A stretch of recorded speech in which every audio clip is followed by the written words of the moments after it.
Good morning, children, and welcome to Friday's Assembly. And we come to the end of another week of remote learning, and there's been lots of fantastic work produced. I had the pleasure of joining Year 1 for their English lesson to hear about their creative writing, about Bob visiting the moon, which was absolutely fantastic.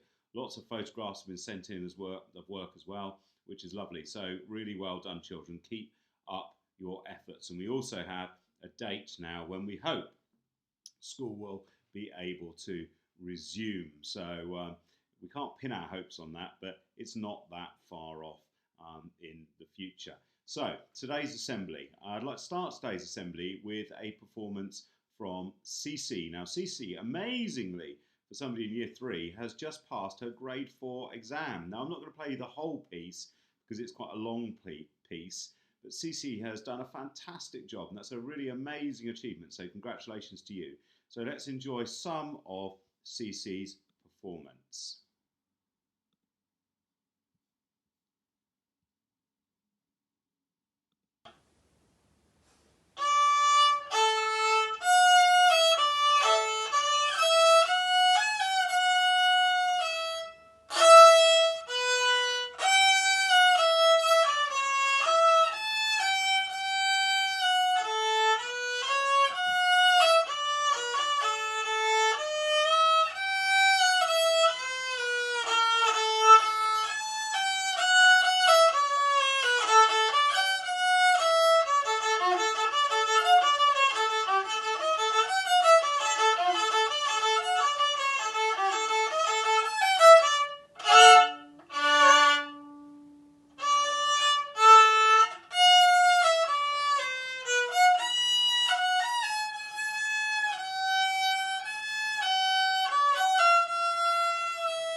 Okay, so Cece, thank you for that performance. It was lovely and a really nice start to assembly, and very, very well done. I hope you're suitably proud of yourself.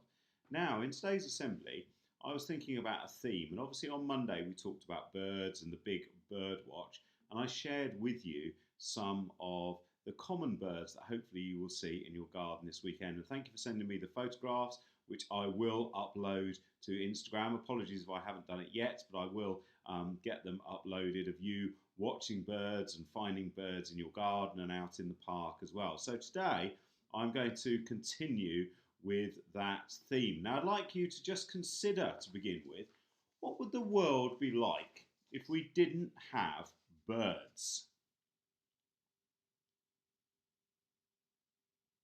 Okay, lots of you probably thought, well, it'd be a real shame, but actually it would. But also, birds do an incredibly important job for the world and for us as humans. So I'm going to share with you initially some of the jobs that birds do, some of the things that they contribute to our planet, as well as looking great and giving pleasure to people. And then I thought I would share some amazing facts about some superhero birds with you. So, first of all, let me show you some pictures. Okay, now the first one is birds and pests. Now, insects. Insects are obviously really, really important for food production, but also insects can be pests. If your parents or grandparents are keen gardeners, they will talk to you about that. And birds eat an awful lot of insects. And unbelievably, I found out that birds actually eat between 4 and 500 million tons of insects annually. Now, a ton is about a big car. So a big car weighs about a ton. So that gives you some idea. 400 million tons of insects. That is an awful lot of insects. And you can see a bird there with a pest, or a creature that we would describe as a pest in its beak. Okay, next. Pollination. Now, those of you further up the school will know how that pollination is a key process in food production, that for plants, to grow, they need to be pollinated. Now, there's a number of ways that plants do that, sometimes via the wind, animals, but birds actually play a really important part. And we've got a hummingbird here collecting pollen. Now, birds go from one plant to another and they distribute that pollen. So they do a really, really important job in terms of food production. Okay, the next one. Now, talking again about pollination, birds eat berries, they eat other items, but certainly berries and seeds, and they help to spread plants around and bring new plants to different countries and different regions, because through their waste, when they go to the toilet, they spread those seeds, and those seeds then grow. So again, very, very important part of plant distribution in our country, in the world.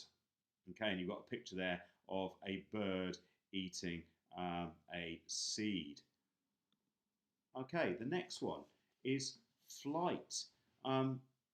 We've got planes, but actually, where do you think a lot of these ideas actually came from?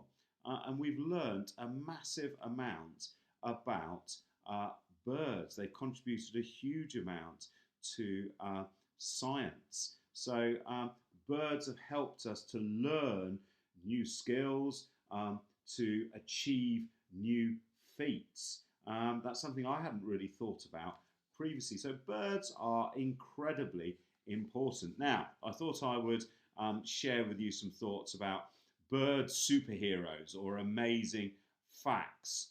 So, the first one, shout out what you think this is. I'm sure you all got it.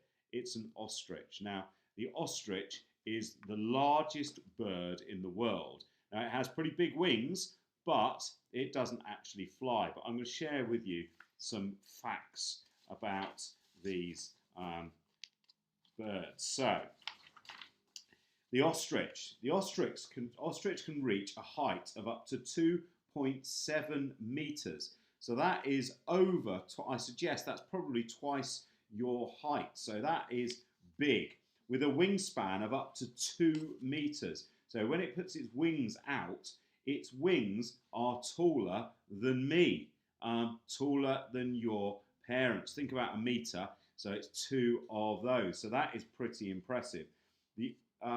The ostrich also is incredibly fast. And I know somebody who's actually ridden an ostrich. Mrs. Trina was telling me that her brother had as well. They're incredibly fast runners, which isn't surprising when you look at those legs. And the ostrich lays the largest bird eggs, which can weigh up to 1.5 kilograms. Now imagine that, a bag of sugar is a kilogram, so it's 1.5 bags of sugar for an egg. That is absolutely huge. So although they don't fly, they are pretty unique birds. Okay, the next one we have got. Now, this is a hummingbird. We obviously don't have these in this country, tend to have them in tropical parts of the world. But the hummingbird is an incredibly beautiful bird, but also it's one of the smallest birds on this planet.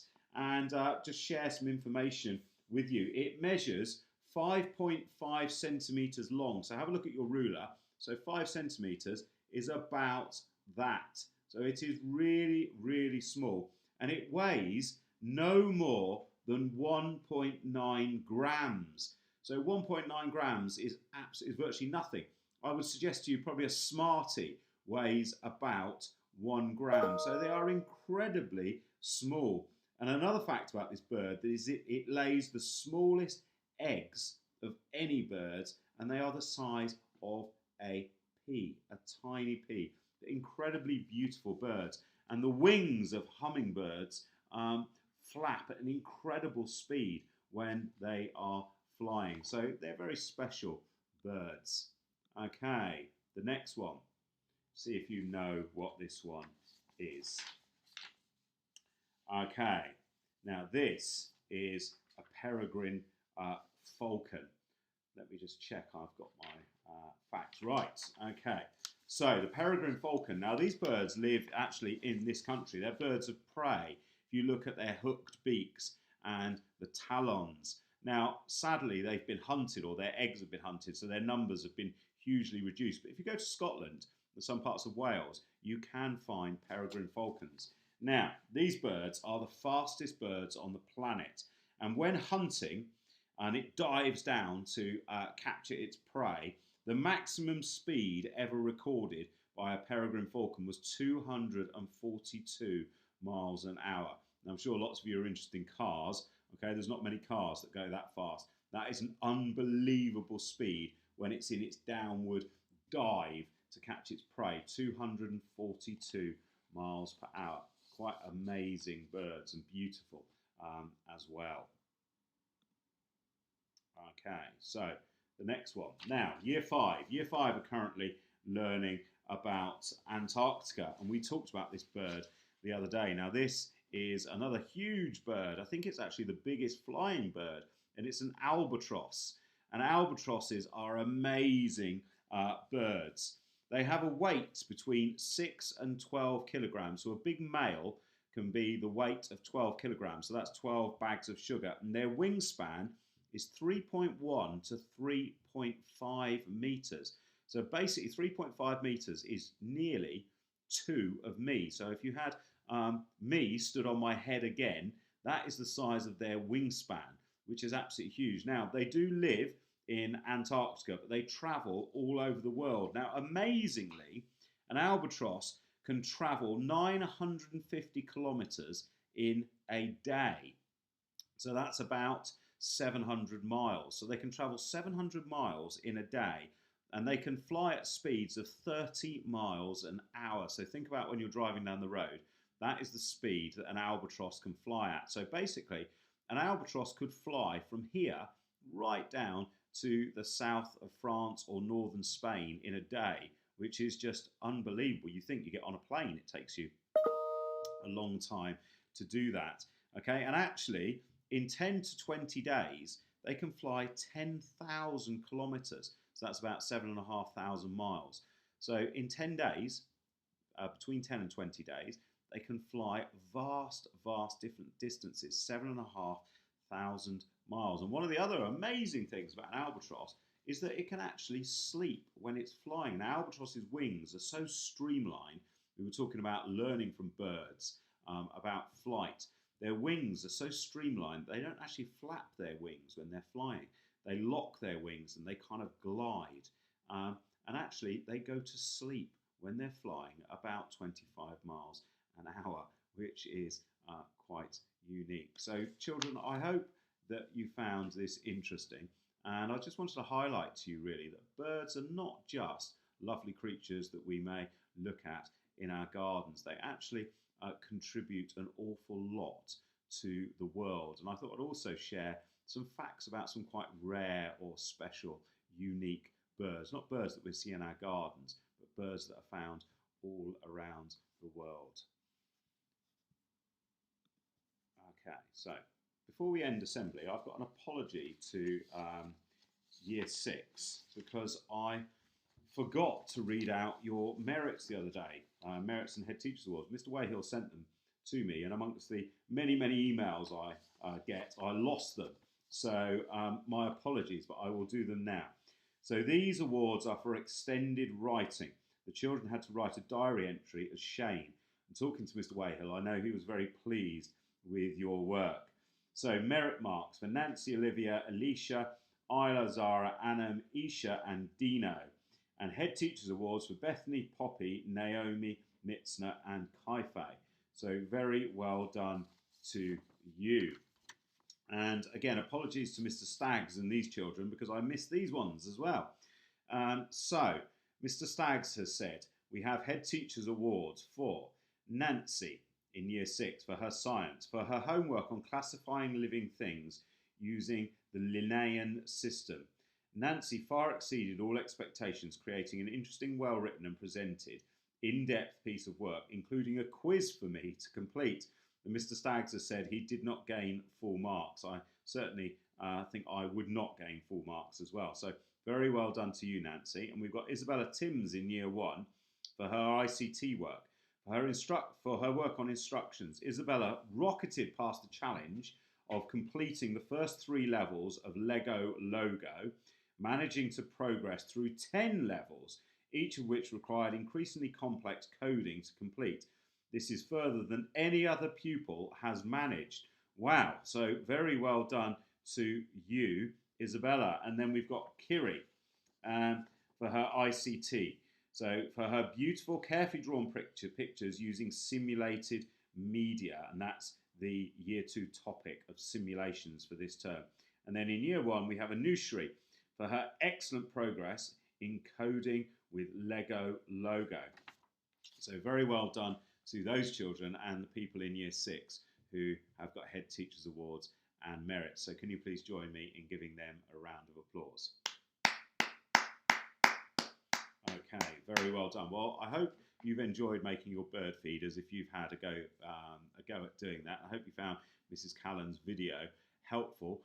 Do contribute to the Big Bird Watch, Garden Bird Watch this weekend, and I hope you enjoy doing it, and I hope you learn something as well.